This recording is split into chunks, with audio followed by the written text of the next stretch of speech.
Queridos oyentes, reciban un cordial saludo por parte de nuestro equipo de trabajo. A continuación, les vamos a presentar una crónica que luego de una investigación y varias entrevistas se inspiró en el misterio que llamaremos el artilugio de los Puyana. Se trata de la leyenda que pasea las calles de nuestra ciudad, Bucaramanga. Estamos hablando del mito de la casa de Don David, o mejor conocida como la Casa del Diablo, caracterizada por el misterio que en ella lleva más de un siglo encerrado.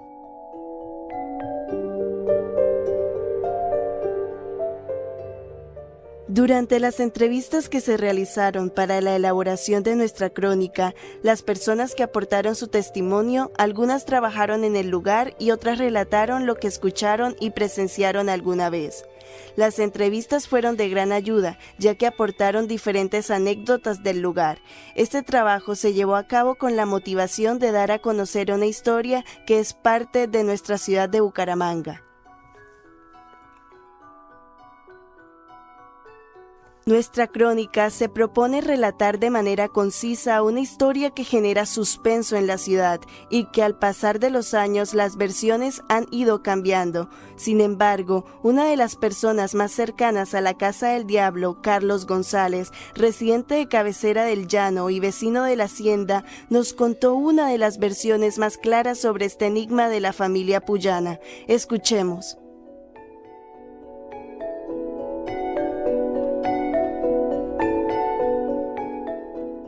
El cuidado de la cuestión está en que él como tenía dinero y era pues algo más adelantado que la otra gente, él viaja de Europa y allá se trajo un catalejo. Ese catalejo es un lente grandote. Y desde allá, en lo que en el balcón ya miraba todo lo que pasaba. Los campesinos de esa época o los trabajadores de esa época no conocían ese catalejo o ese lente que él tenía que abarcaba muchos kilómetros de distancia y podía ver a la persona cerquita y darse cuenta de todo. Y él lo tenía en su casa y nadie sabía que tenía eso.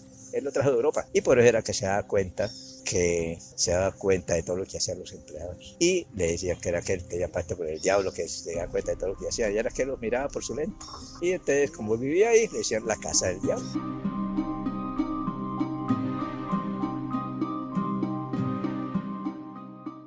Una casa donde sobran los misterios, una leyenda con distintas versiones, pero en la que todas coinciden cuando se habla de una ventana que nunca ha podido estar nivelada.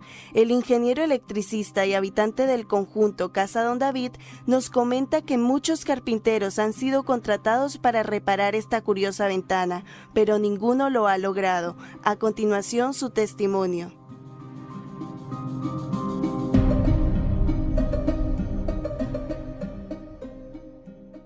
Se dice que allí el diablo no permitía que una ventana del segundo piso se mantuviera estable. Siempre iban los carpinteros y instalaban la ventana nuevamente y la ventana por alguna razón se caía. Pero esto no era más que una treta que tenía Don David para poder supervisar a sus trabajadores cuando todo esto era finca, y desde allí con un telescopio podía mirar a todos lo que hacían, y cuando llegaban los días de pago simplemente cogía el argumento de que usted estaba durmiendo allá tanto tiempo, entonces no se le puede pagar todo esto, y su jornal es haciendo los descuentos. Total que finalmente la casa Don David se convirtió en la casa del diablo para todas las personas, y entonces la gente evitaba. Yo tuve una muchacha de servicio que evitaba pasar por la casa del diablo porque a ella le daba temor de que se le apareciera el diablo y se la cargara.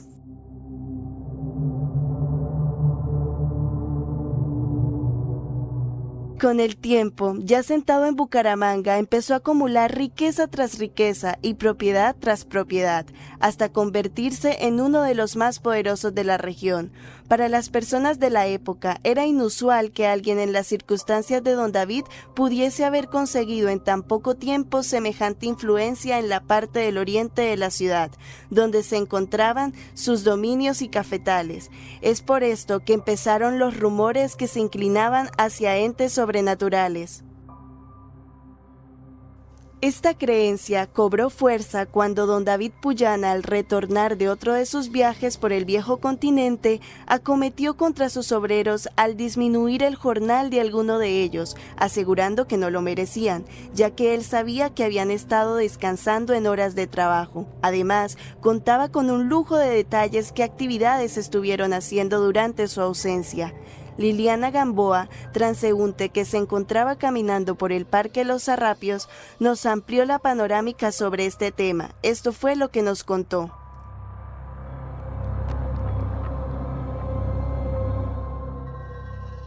Ellos visualizaban desde la casa todos los cultivos de siembra que había en esa época. Y el señor Puyana, pues en esa época ellos traían como un telescopio donde visualizaban qué trabajadores estaban dormidos, qué trabajadores salían de las tareas, qué personas no venían a trabajar. Y pues la gente cuando los hacía llamar el señor Puyana le decía que por qué él no había asistido, que por qué no había llegado, por qué se había evadido del trabajo. Y pues los trabajadores decían que él como sabía, ¿sí? Pero ninguno supo que él traía un equipo donde visualizaba toda la zona de los campos que él en ese tiempo tenía los cultivos. Pues de ahí empezó la historia de entre los trabajadores que el señor Puyana tenía un pacto con el diablo, porque adivinaba todo lo que ellos hacían y dejaban de hacer.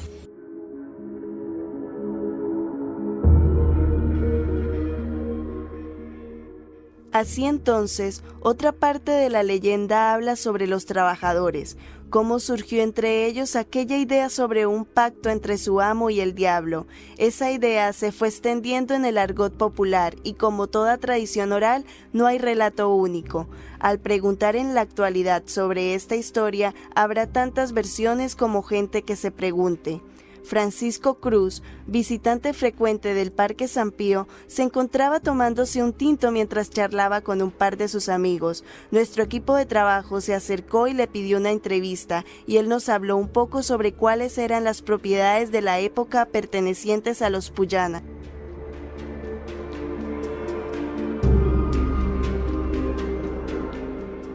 La propiedad de don David era muchísima. Él tenía Villa Paulina en Piedecuesta, que era de caña y ganadera. Él tenía un poder económico bastantísimo. Resulta que tenía otra finca que es así, ¿no? Donde por allá la tenía, y él tenía que irse a encontrar con el diablo los domingos. Entonces él siempre mandaba al chino, a un tal David, el hijo. Y resulta que lo mandó un domingo por allá y apareció el diablo y le preguntó: ¿y dónde está David? Y su papá dijo: no vino. Dijo: bueno, entonces me lo llevo a usted. Y se lo llevó. Ese no apareció más, se perdió. No se sabe para dónde cargó. Lo que es el Carrasco, alrededores de Carrasco. Todo eso hasta llegando allá donde está el viaducto ese que viene de Barranca Bermeja. Subiendo casi al aeropuerto Palo Negro, todo eso de los Puyana.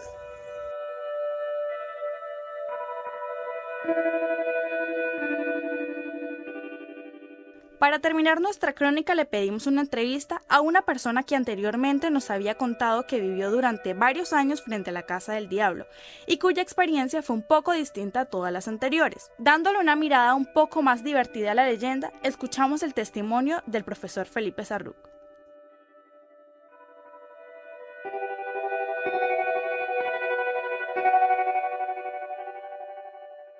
Yo escuchaba lo de la Casa del Diablo. Nosotros vivíamos en la 33 con 47 y en el año 78 papá y mamá, es decir, hace 40 años, papá y mamá compraron nuestra casa frente a la Casa del Diablo. Por esa cuadra, por esa calle, por la carrera 39 no pasaba nadie. A tal punto que mi hermano, nuestros vecinos y yo jugábamos al fútbol hasta las 12, 1 de la mañana y no pasaba un solo carro por ahí. Pasaba un carro cada 2, cada 3 horas, porque era un sector demasiado tranquilo. Y nuestros padres, para asustarnos, o la gente, los vecinos, para asustarnos, decían: no jueguen hasta tarde porque aparece el diablo. En la Casa del Diablo, detrás había unos vivientes, la familia Pereira, Lito, que había estado en el ejército, sus hermanos Pipo, Jorge, que es un gran fotógrafo, y otro hermano de ellos que está dedicado a armar Armando Pereira, que tiene una empresa de comunicaciones y hace programas con el TRO y tiene una programadora y hace programas con el TRO. Esos locos, sobre todo Lito, ellos agarraban unas cadenas y las arrastraban por el vecindario. Y cuando alguien llegaba a la Casa del Diablo, cuando llegaron unos paisas en el año 79 a montar un restaurante ahí que se llamó La Fonda Paisa,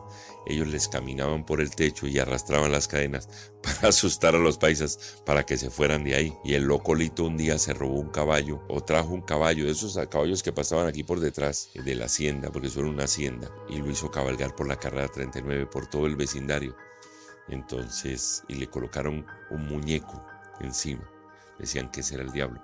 Claro, las señoras de la época, cuando vieron ese caballo corriendo solo por la carrera 39, todos se lo achacaron a la Casa del Diablo, a la leyenda de la Casa del Diablo. Y resulta que era Lito Pereira y sus hermanos quienes se habían hecho todo ese tipo de pilatunas. Y como en la casa había perros y perros bravos, pues decían que ahí se aparecía el diablo. Yo viví muchos años frente a la Casa del Diablo. Y mi ventana pegaba al frente de la Casa del Diablo y a la ventana que dicen que se movía y que nunca nadie la arregló. Yo nunca vi nada, yo nunca vi al diablo, yo nunca sentí nada extraño.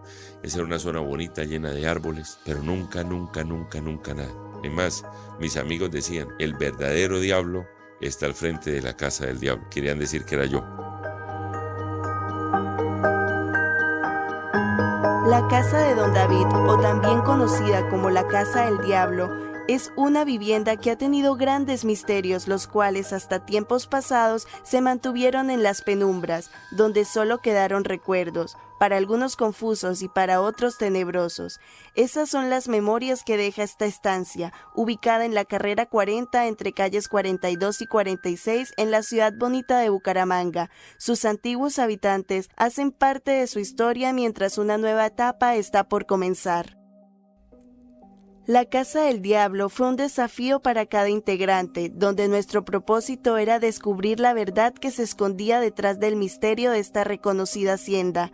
En la primera visita a la actual casa de Don David, aconteció un choque de expectativas de parte de nuestro equipo de trabajo, debido a que al ingresar se encontró remodelada y fue imposible entrar a su primer piso. Desde el principio nuestra emoción, curiosidad y expectativa sobre esta historia fue exagerada. Poco a poco fuimos recolectando información y aunque interfirieron algunos obstáculos, logramos conseguir los datos que necesitábamos. Llegamos a una conclusión. Debido a los rumores que nacieron por las personas, David Puyana fue estigmatizado como uno de los bumangueses con abundante fortuna, pero ello a cuesta de los distintos métodos que tenía para observar a sus obreros, lo que le resultaba favorable, ya que así evitaba que sus trabajadores lo robaran cuando no trabajaban. Debido a sus tácticas de vigilancia, como su catalejo, un instrumento para ver a larga distancia, cuya función era desconocida y de la cual sus vecinos y trabajadores nunca llegaron a sospechar, se comenzó a murmurar sobre un famoso pacto con el diablo, al cual se le atribuye el origen de todos sus bienes. Para dar la despedida de nuestra crónica, El artilugio de los Puyana, damos agradecimiento a los testimonios del relato por su importante colaboración, al equipo de trabajo por la agradable experiencia de elaborar esta investigación juntos, y a nuestro profesor y periodista Felipe Sarruc por ser nuestro guía para el proyecto. Recordamos que este relato es una historia que lleva más de un siglo rondando por las calles de nuestra ciudad. Natalia Fernanda Castro Macías, Juan Camilo Rojas Montes, Diana Sofía Olago Vera, Oriana José Pérez Ruiz, Valentina Reyes Dita y María José Sánchez nos despedimos. Agradecemos por escucharnos y los invitamos a que nos sigan en nuestras redes sociales como UNAP Radio. Hasta una próxima.